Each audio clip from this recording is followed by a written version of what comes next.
A storyteller needs help telling a story. Do you think that you can help me today? Yes. All righty. Listen, children, listen well. I've got a story to tell. I've got a story to tell.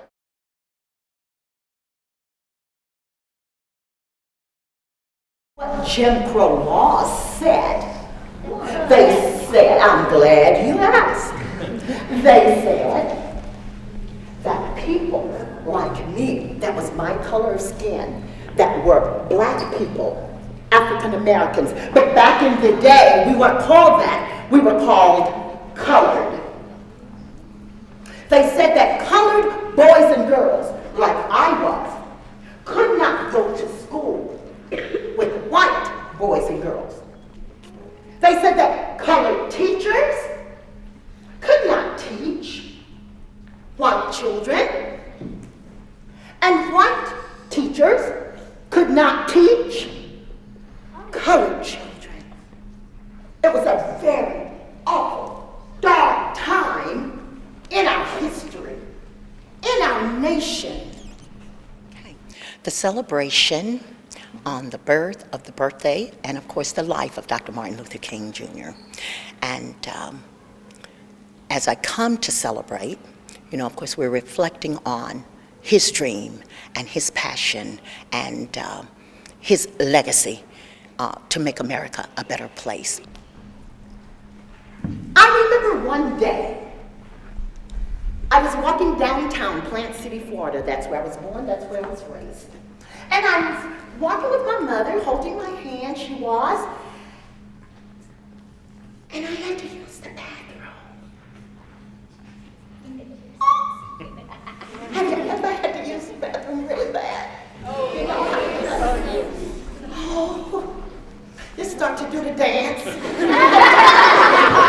And I'm going, Mama, I'm pulling on my mama's coat.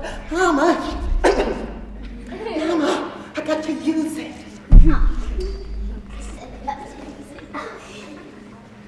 Well, I looked and I saw a bathroom. And man, I took off for it the best that I could, running like this. And right before I got to the door, Mama yanked me back. What, Mama? What? She said, don't you see the sign, girl? I looked up, and the sign said white only. My mother said, you can't go in there, girl. You can't go in there.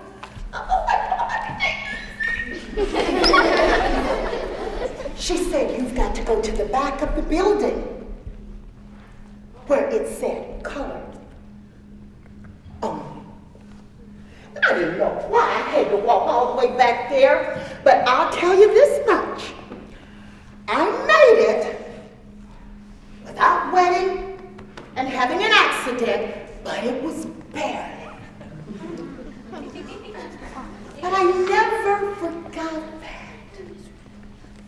Because where I grew up, there were signs like that all over the place. There were signs like that over the bathroom. There were signs like that over the water fountains. There were signs like that over the restaurant doors. And everybody kind of knew their place in this very dark time in our nation. It is very wrong that people will be judged by the color of their skin. You call that racial discrimination. Say it with me. Racial discrimination. Where I look at the color of your skin, or I look at the color of your skin, and I look at the color of your skin, and I look at the color of your skin, and I say, yes, you can come. No, you can't. Yes, you can do it. No, you aren't. You're not smart enough. Your eyes are the wrong color. You're not smart enough. Your skin is the wrong color. You can't come with me because your hair is the wrong color. You're from the wrong race, and they used to say, from the wrong side of the track.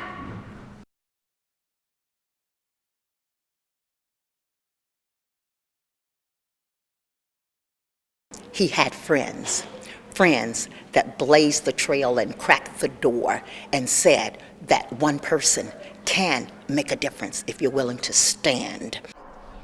I forgot. Okay. Who do you? Okay, you think Coretta Scott King? She was a great woman, but not quite who I'm talking about. His mother? Oh, his mother was a really important lady. Thanks to that lady, he was here. One more guess. Ruby Bridges. Ah, Ruby Bridges opened many doors, but not her. His wife. Ah, important wife. Come on, one more. Oh, now Harriet Tubman was important. However, the friend to the dream that I want to talk about this afternoon was a lady whose name does not get called very often. Her name is Eleanor Roosevelt. Oh! So some of you have heard of Miss Eleanor. Two significant friends that I believe to the dream. One, Eleanor Roosevelt, who very few people know the contributions of that very powerful lady in the lives of African Americans. And also Dr. Bob Zellner, who walked hand in hand with Dr. King, a white Southern student who was called a traitor and lots of other vicious names, beaten down to a pulp, and yet stood strong because of for the cause of stamping out racial injustice and discrimination in this country. I'm going to tell you a few things you may or may not know. Can I do that? All right, you're ready to listen. Let me tell you about Miss Eleanor. Miss Eleanor, of course, was a very smart lady.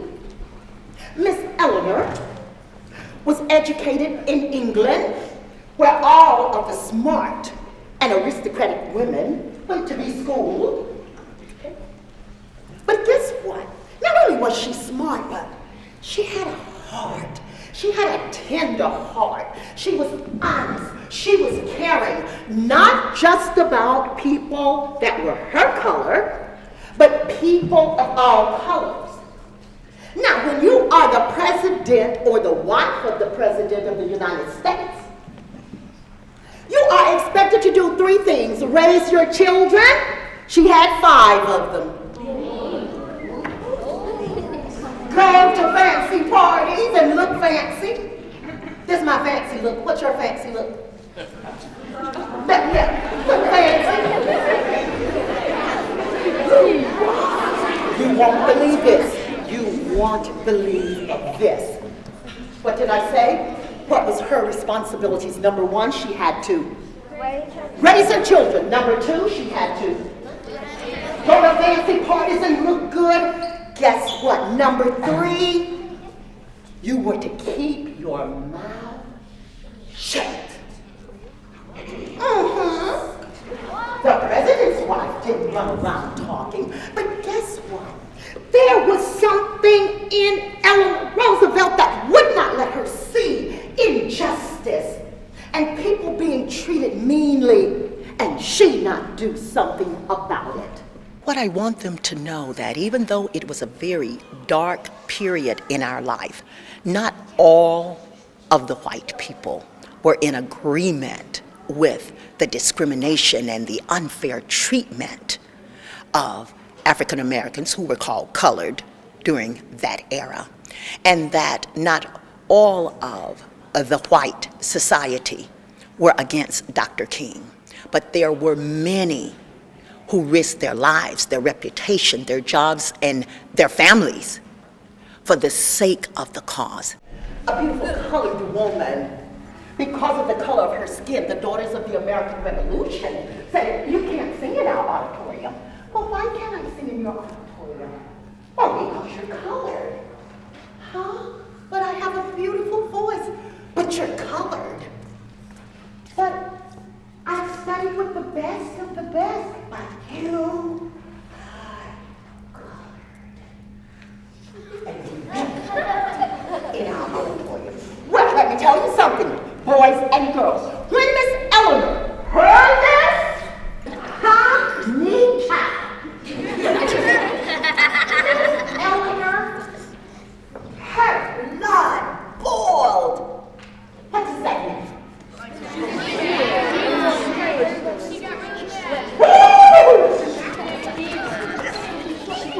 She was angry.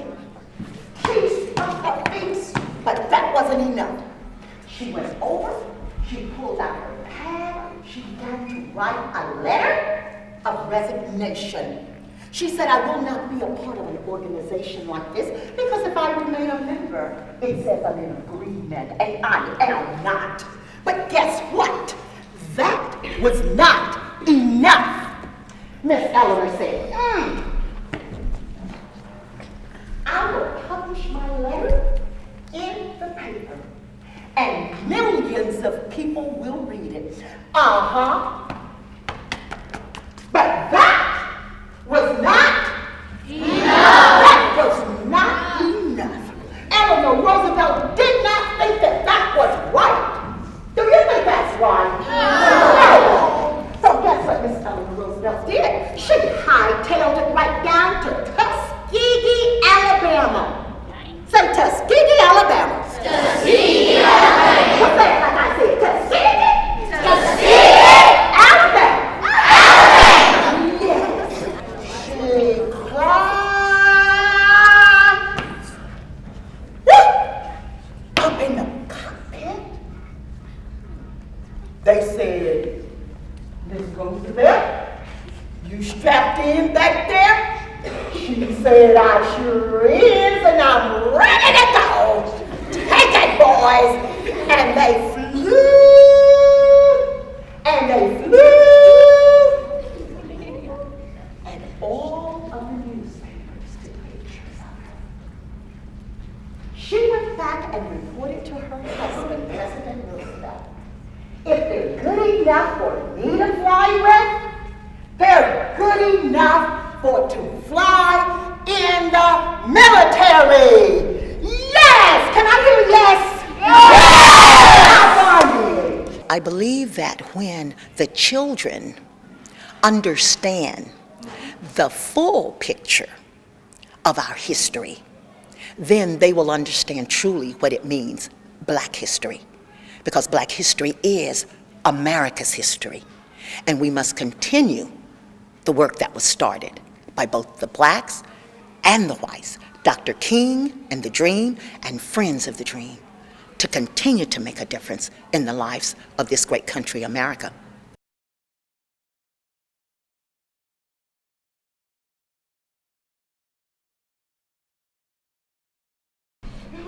She had been working all day, and she said, you know what?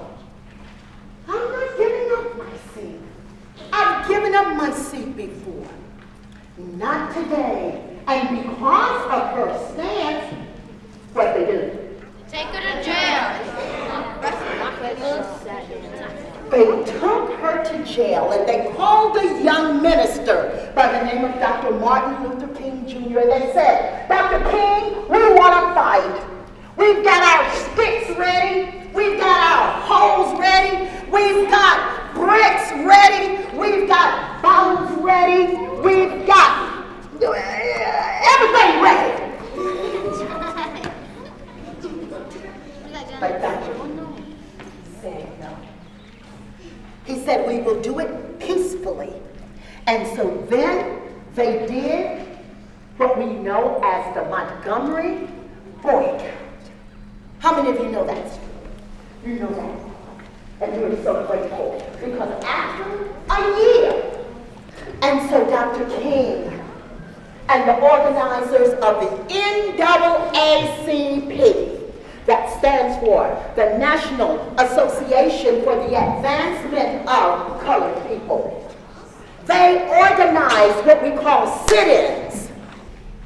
I don't go to your restaurant and take a brick and burst out your window. try to burn it down. I don't try to take my granddaddy's shotgun and... No. I peacefully sit. And those were the sit-ins that Dr. King and the organizers put in place. But you know what, boys and girls, let me share something with you. We talk about this every year. We talk a lot of times. I know I have taught it at least 30 times myself. But I want you to understand this was not an easy time in our country. Whether you were black or a supporter of the civil rights movement. The other friend I'm going to talk about, a friend to the dream, marched with Dr. King, hand in hand, walking, trying to look like you're not afraid, trying to look like you're not scared. And yet, huge German shepherds are lunging at you and have been trained to bite you, have been trained to scratch you, to destroy you. Then I get to a restaurant and I peacefully sit in. Guess what happened? The waitress says, I don't serve your kind in here. But it wasn't enough for the server to say that. Because a lot of people like you, not with your heart, but just people gathered around, they're peacefully sitting. Somebody from the crowd throws an egg and hits them in the back of the head. Somebody from the crowd hurls curse words at them. Somebody from the crowd comes up behind them, takes a cigarette butt, and puts it out on your head. And go from one to the other. And yet, they stood strong. They did not speak a word. They did not fight back. They poured ketchup in her hair. They poured mustard in hers. They poured hot sauce so it run down in his face. And they never said a word. And because they were silent, we can be together today. They were the catalyst in opening the door to Dr. King's dream. But there was one. The friend I'm going to tell you about. Say Bob Zellner. Bob Zellner. Bob Zellner, white Southerner, born in Lower Alabama, committed to helping Dr. King in the dream. Bob Zellner was dragged up the courthouse steps. Down in Alabama, people that looked like him, a white angry mob, a white angry gang said, "You're a traitor to your race. Get him!" Can you say get him? Get him! And they were going to do a very horrible thing to him called tar and feather him.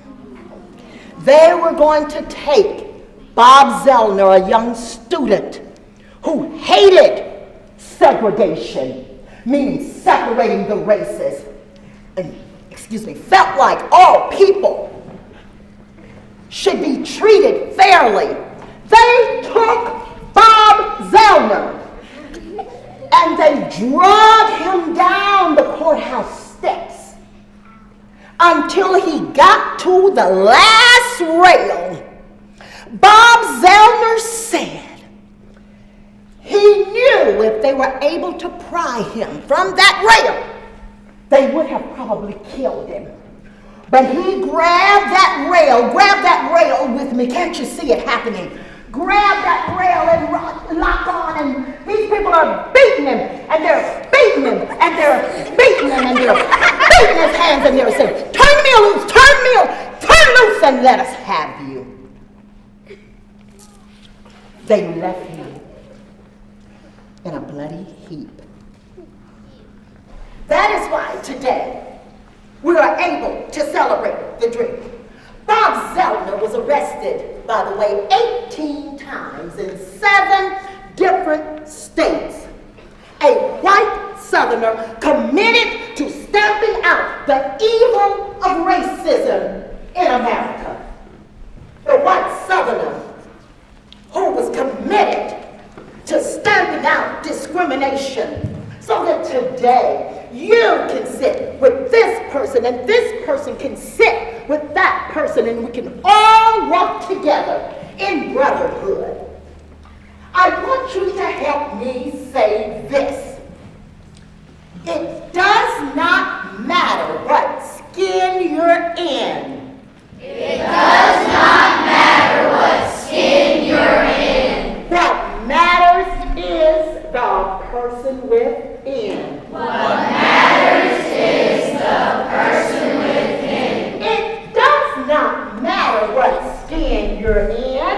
It does not matter what skin you're in. What matters most is the person within. What matters most is the person within. It does not matter what skin you're in. It does not matter what skin you're in. What matters most is the person within. What matters most is the person within. I want you to think, what would Dr. King say about bullying today? Think about it.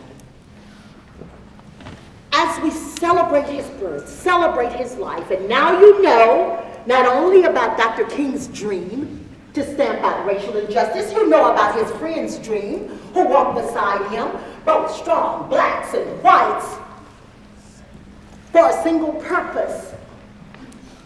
Would he want us to talk about each other in a mean, ugly way? No. Would he want us to stand up and allow someone else to be bullied?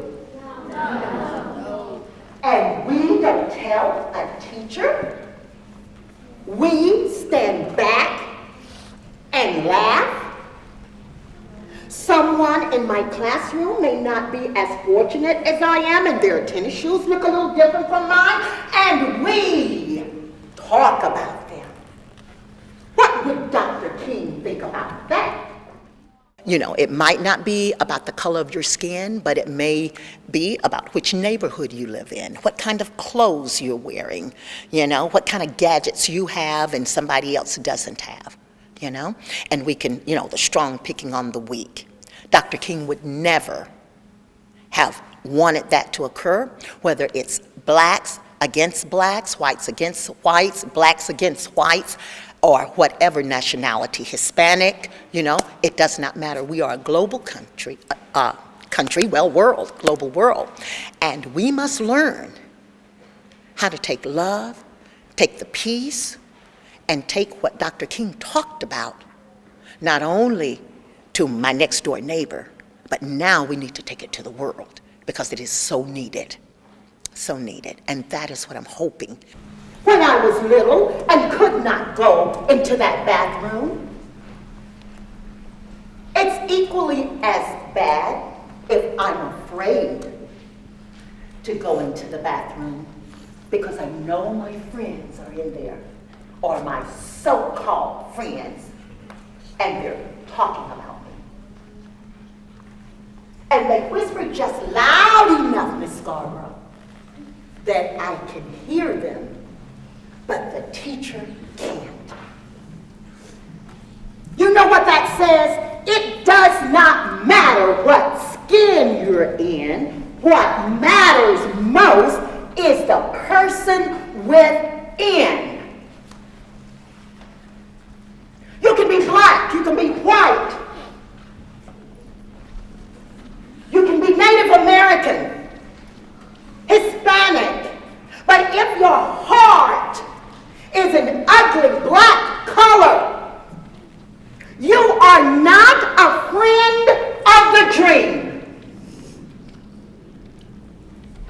If I had one thing this afternoon, one thing I'd ask all of you to be friends of the dream. Take a stand. Don't let anyone be mistreated. Whether it's because of the color of skin you have, how much money your parents have, what part of the city you live in. We are all the Creator's children. Eleanor Roosevelt could have stood back and not said a thing. She took another step. I didn't even tell you about it. She was the first lady, the first wife of a president to invite black girls to a party at the White House. The people down south almost had a hissy fit. But she took a stand. What will your stand be? Will you let Dr. King down? He gave his life to an assassin's bullet. I may not get to see an African American in the White House, but I have a dream.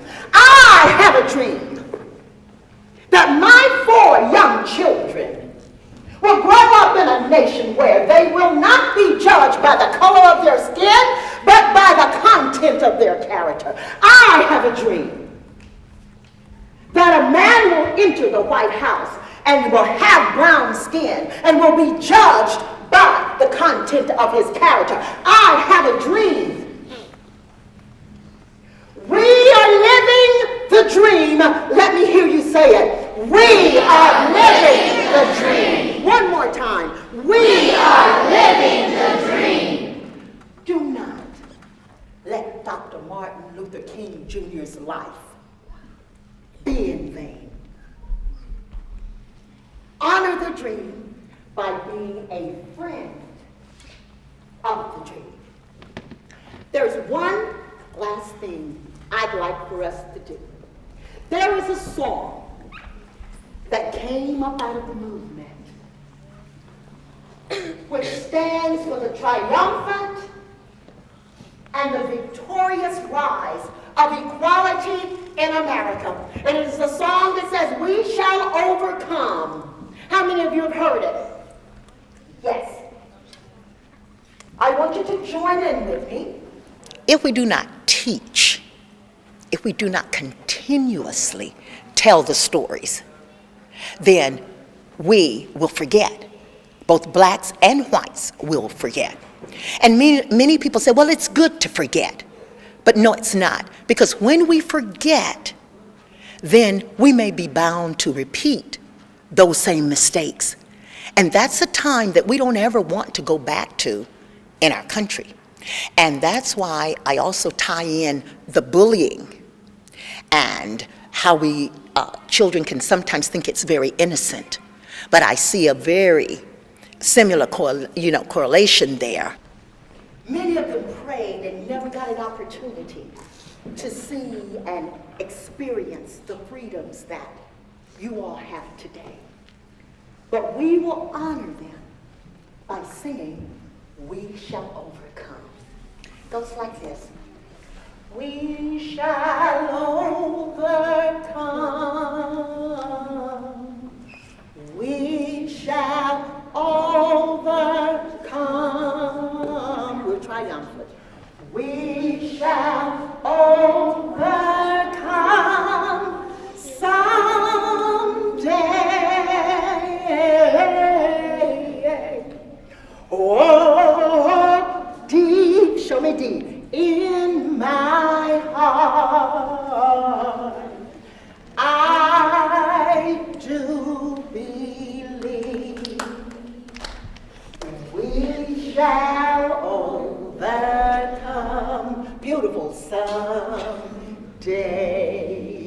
Okay? Let's sing that again, and let's sing it like we're singing with Dr. King and his friends. Sister Eleanor is in heaven, along with Dr. King, but I believe they can hear our voice this afternoon. Bob Zellner is Dr. Bob Zellner, works at a university in Alabama. But let's honor them. Are you ready to sing We Shall Overcome? Yes. Do you believe? Because there's work to be done. We can overcome bullying. We can overcome discrimination. Are you ready? Yes. All right. We shall overcome. We shall overcome. We shall overcome someday. Come here, Jenny, help me. Oh, peace in my heart. I do believe. Do you know believe? Well, that's all right. Just stay with me. We're church members, that's why I picked on her, and we're in sign language together. Stay with me. Oh, I'm not letting you out the hook because we're church members, okay? We shall overcome someday. We'll walk hand in hand. We'll walk hand in hand. We'll walk hand in hand. We'll walk hand in hand someday.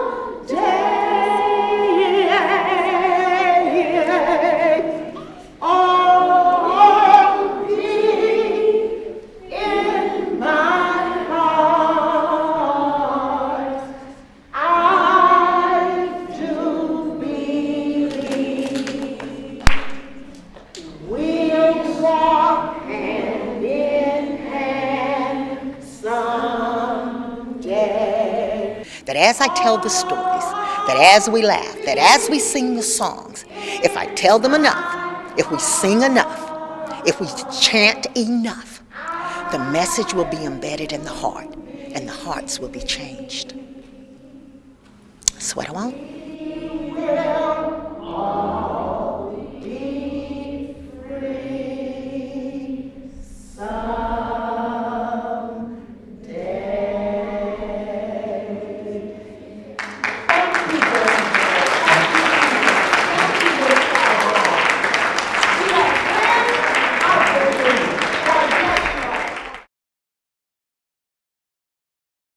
I learned that color doesn't matter as long as you have the right attitude.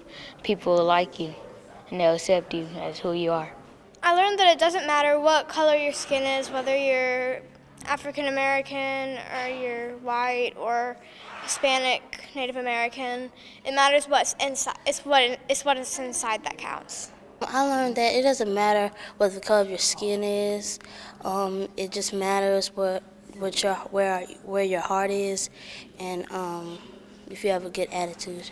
Well, I knew some stuff. I knew that we were having conflict with people of our other races, and I knew that Martin Luther King Jr. was the